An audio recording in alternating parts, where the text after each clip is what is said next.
Bonjour, aujourd'hui vous allez entendre une histoire sur la vengeance. Chacun a son propre divertissement dans la vie. J'aime un style de vie actif. J'aime toujours avoir de nouvelles doses d'adrénaline. J'ai essayé beaucoup de choses dans ma vie, comme le parachutisme, le ski sur des pentes raides, le saut à l'élastique depuis un pont, et bien plus encore. Ma vie était très lumineuse, remplie de diverses impressions. J'ai essayé de lier mon travail à mon style de vie. Fui failli, instructeur de parachutisme et journaliste de sport. Après un certain temps, j'ai eu ma propre petite entreprise. Tout a commencé avec un petit magasin qui ne proposait que des produits de qualité. Je connaissais bien ce domaine et je comprenais très clairement que la vie de mes clients dépendait directement de la qualité de ces produits. Mon entreprise s'est progressivement développée, rapportant de plus en plus d'argent. Mais ma vie, remplie de toutes les couleurs de l'arc-en-ciel, manquait de l'essentiel, la chaleur et le confort d'une famille. Je n'apparaissais que rarement à la maison, toujours soit au travail, soit à la recherche de nouvelles doses d'adrénaline. Mais un jour, quelque chose de très intéressant s'est produit. Un couple de mes amis voulait se marier et pour rendre cela mémorable, ils ont décidé de descendre directement en parachute pour leur cérémonie de sortie. J'ai proposé de les aider et j'ai donné des instructions détaillées aux gars, car ils étaient novices dans ce domaine et étaient très inquiets.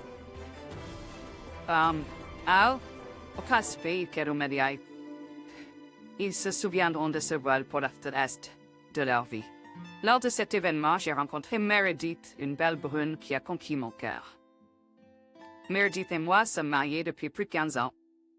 Il n'y a jamais eu de moment ennuyeux dans nos vies. Elle, bien sûr, ne partageait pas mes formes extrêmes de divertissement, mais elle aimait voyager avec moi à travers le monde. Nous allions souvent à la montagne, et le ski sur des pentes étroites était l'un de mes passe-temps préférés. Meredith, mon amour, allons-nous à la montagne la semaine prochaine? J'ai demandé à ma femme. Oui, Stéphane, j'aime l'air frais, a répondu Meredith. C'est génial. Je vais prioriter dans ce doit besoin pour notre voyage. Tu sais depuis combien de temps et à quel point je voulais aller à cet endroit? Oui, chérie, j'espère que tu obtiendras exactement ce que tu voulais là-bas. Je n'ai jamais loué d'équipement, j'ai toujours apporté le mien et je l'ai testé. Malgré mes divertissements extrêmes, j'ai accordé beaucoup d'attention à la sécurité. Cette fois, nous nous sommes retrouvés dans une belle station avec des montagnes très raides. J'ai tenté de conquérir l'une des routes les plus raides. Mon expérience m'a permis de naviguer avec succès sur le parcours incroyablement difficile. La montagne semblait me défier et je l'ai acceptée avec plaisir. Meredith, tu sembles calme aujourd'hui. Est-ce qu'il y a quelque chose qui ne va pas? Non, Sven, tout va bien. Je n'ai probablement pas assez dormi. Eh bien, tu devrais regarder la beauté que t'entoure. Il n'y a pas de place pour dormir, ni un temps squirré, Flores. Et je dis avec admiration. Stéphane, je te comprends très bien, mais aujourd'hui, je vais probablement rester à l'hôtel. Je me sens faible et fatiguée. Peut-être que j'ai attrapé un rhume. Zut, chérie, mais aujourd'hui, je vais conquérir cette route difficile. Comment vais-je faire sans mon ventilateur préféré? Je pensais que tu volerais avec moi en hélicoptère et que tu me remonterais le moral avant cette descente. Chérie, j'adorerais, mais tu devras le faire seul aujourd'hui. Je crois en toi, tu vas certainement réussir.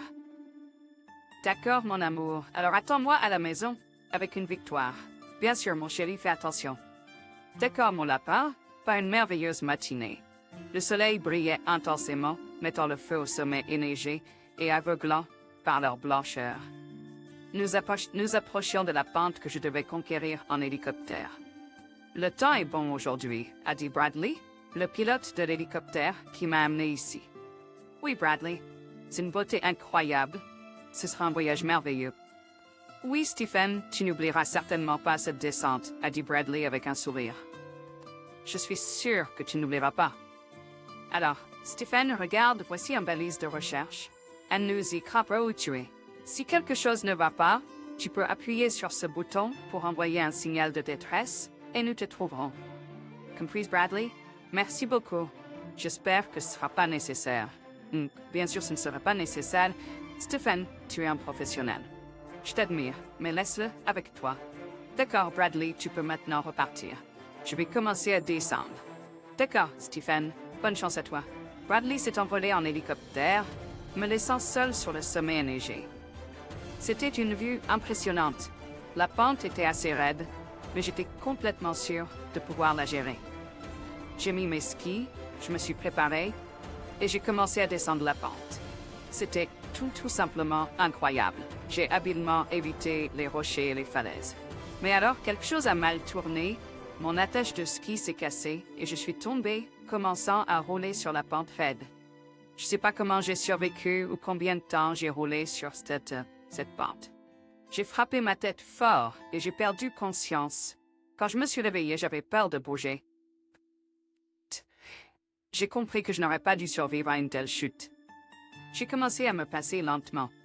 Il semblait que quelques côtes étaient cassées, mais le reste de mes os était intact. Quand je me suis évanouie, mon corps est devenu mou. Peut-être que c'est pour ça que je n'ai pas cassé ma colonne vertébrale ou d'autres membres. Il y avait un bruit sauvage dans ma tête, je l'ai frappé fort. Mais il n'y avait pas beaucoup de sang, juste une petite coupure sur ma tête. Cependant, il y avait tous les signes d'une commotion cérébrale. Quand j'ai repris mes esprits, j'ai réalisé que j'avais de la chance d'être en vie. Quand je suis revenu à moi et essayé de comprendre où j'étais. Cet endroit était loin de la civilisation. Il n'y avait pas de maison ni de personnes à proximité, ce qui m'a rempli de désespoir. Cependant, j'étais préparé à de telles situations et je savais comment survivre. J'ai remarqué des fragments de mes skis près de moi et en regardant de plus près, j'ai vu que l'attache de ski avait été délibérément endommagée. Elle avait été retirée de sa position à l'avant, mais je ne pouvais pas comprendre pourquoi. Mais à ce moment-là, cela n'avait pas d'importance. Mon objectif principal était de survivre dans cet endroit froid et désert. Heureusement, je portais un bon survêtement et une veste chaude, mais ce n'était pas suffisant. Marcher à travers les plaines enneigées était impossible car je continuais à tomber à travers la couche épaisse de neige à cause de mes skis cassés. Alors j'ai improvisé et construit des raquettes pour m'aider à rester à la surface de la neige. J'ai ensuite entrepris de trouver un abri temporaire et j'ai eu la chance de tomber sur une petite grotte.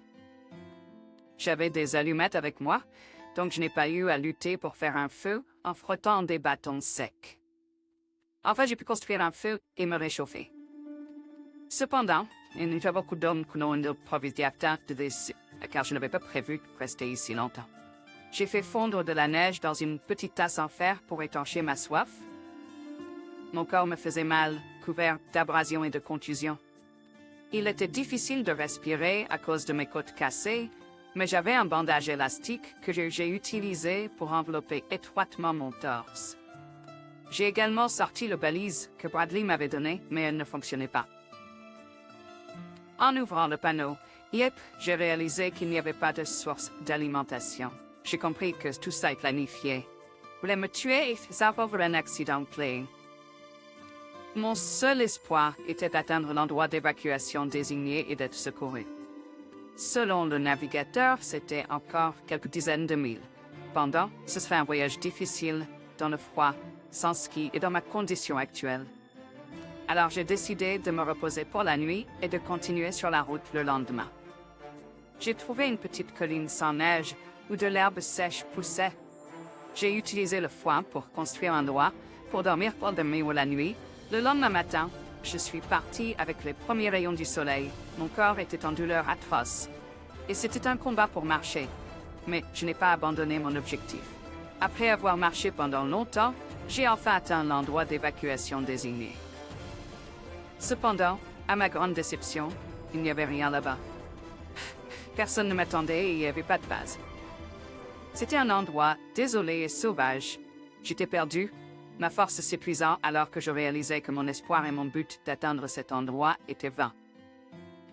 J'ai été submergé par le désespoir, ne sachant pas quoi faire ensuite. Je me suis effondré impuissant dans la neige, incapable de dormir, mais la somnolence a finalement pris le dessus. La somnolence m'a forcé à fermer les yeux avec force. Et maintenant, dans un état semi-conscient, j'ai entendu les aboiements des chiens.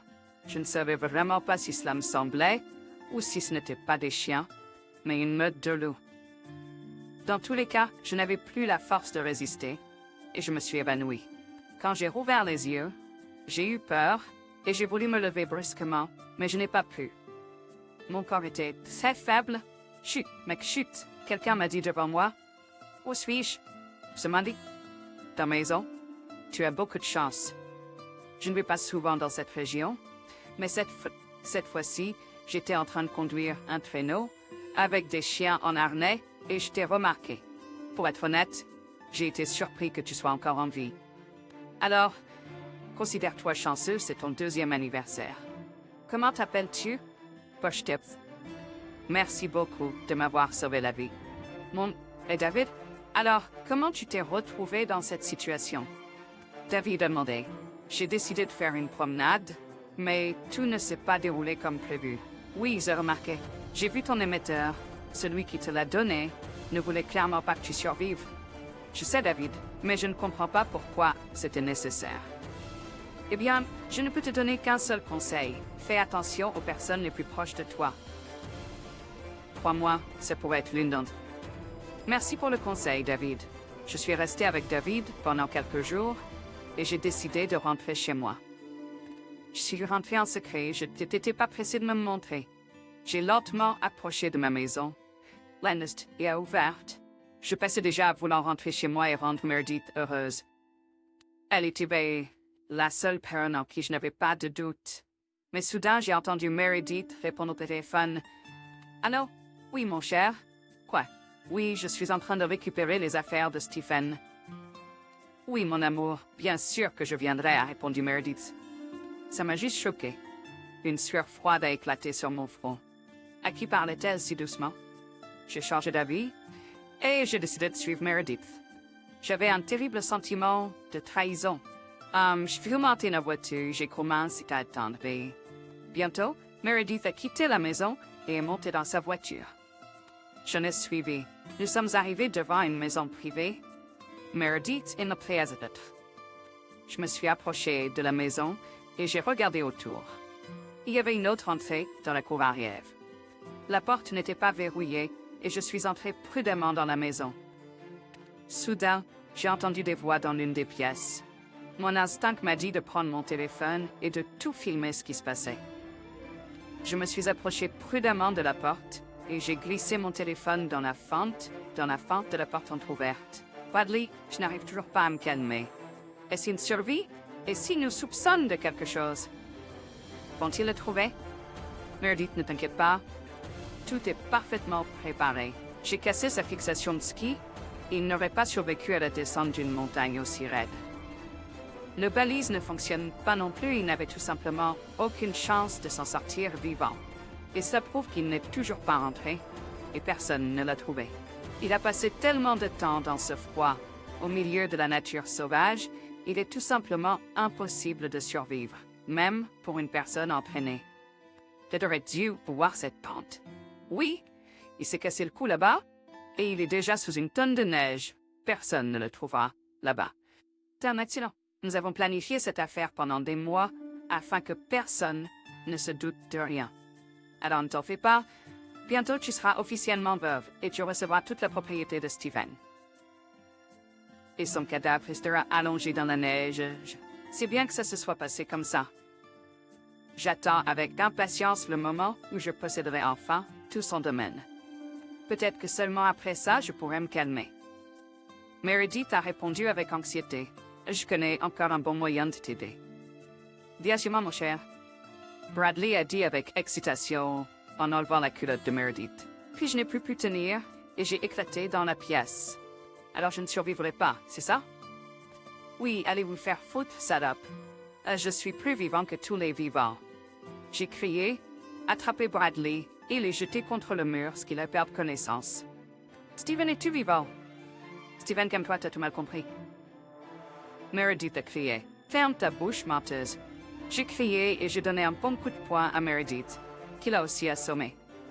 Le plan de ma vengeance m'est venu de façon inattendue et instantanée. Sans perdre de temps, j'ai conduit la voiture dans l'arrière-cour et j'ai rapidement chargé ces créatures à l'intérieur de la voiture. puis je suis allé à l'aérodrome où j'avais un petit avion privé. Quand ils se sont réveillés, nous étions déjà en l'air. Eh bien, les créatures sont réveillées? J'ai demandé avec un regard fou. Stéphane, qu'est-ce que tu penses? Meredith a crié hystériquement. Stéphane, calme-toi s'il te plaît. Résolvons cette affaire dans une atmosphère calme. Parlons-en. Bradley a Jimmy. Non, pas de discussion. J'ai entendu vos conversations et je sais ce que vous, sales menteurs, aviez prévu. Profitez de votre vol. J'ai crié en fixant le volant et en ouvrant la trappe de l'avion. J'ai jeté ces salauds de l'avion à haute altitude. Ils ont crié de désespoir, réalisant qu'ils allaient tomber à leur mort. Ces quelques secondes de chute semblaient une éternité terrifiante de désespoir. Mais je n'avais pas l'intention de les tuer, même si j'en avais envie. Dans leur panique, ils n'ont pas vu que je les avais attachés à leur parachute. Ces parachutes n'avaient pas de bague à tirer pour que le parachute s'ouvre. Et il y avait des dispositifs automatiques d'ouverture de parachute. Et après un moment, j'ai vu les parachutes s'ouvrir. Quand ces salauds ont atterri, ils étaient bien sûr heureux d'être en vie, mais la police les attendait déjà. J'ai appelé un bon ami à moi qui avait des contacts avec la police. J'ai remis la vidéo filmée de leur conversation franche. Maintenant, ces salauds sont derrière les barreaux pour très longtemps. J'ai essayé de reprendre ma vie normale. De nouvelles victoires dans mes passe-temps extrêmes m'ont aidé à commencer une nouvelle vie. Mais je n'étais plus pressé de laisser quelqu'un entrer dans ma vie. Chers auditeurs, votre soutien est très important pour nous. Si vous aimez notre histoire, veuillez aimer, commenter et vous abonner. C'est très motivant pour nous. Nous avons besoin de vos commentaires pour améliorer notre contenu.